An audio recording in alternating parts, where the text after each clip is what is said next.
వృశ్చిక రాశి వారికి జూలై 4వ వారంలో దైవభక్తి, తీర్థయాత్ర ప్రయాణము, మహనీయుల యొక్క సందర్శనము, ఆధ్యాత్మిక కార్యక్రమాలలో మెండుగా ఉండడము, తద్వారా దయాగుణ సంపత్తి.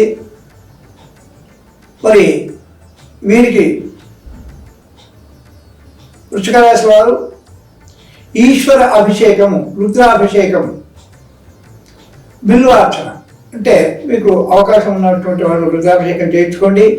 అవకాశం లేని వాళ్ళు ఓం నమ శివాయ అనేటువంటి మంత్రం చెప్తూ ఆ శివుడి పైన నీళ్లతో, గంగాజలంతో అభిషేకం చేసుకొని ఒక 3 బిల్వ పత్రాలు అంటే 3 దళాలు ఉన్నటువంటి దాన్ని, 3 ఆకులు ఉన్న దాన్ని దళం అంటారు. 3 బిల్వ దళాలు తీసుకొని ఏక బిల్వం శివార్పణం, ఏక బిల్వం శివార్పణం, ఏక బిల్వం శివార్పణం అని పెట్టండి. ఆ శివ అనుగ్రహం వల్ల మంచి ఫలితాలు వచ్చేటువంటి అవకాశం మెండుగా ఉంది వృశ్చిక రాశి వారికి.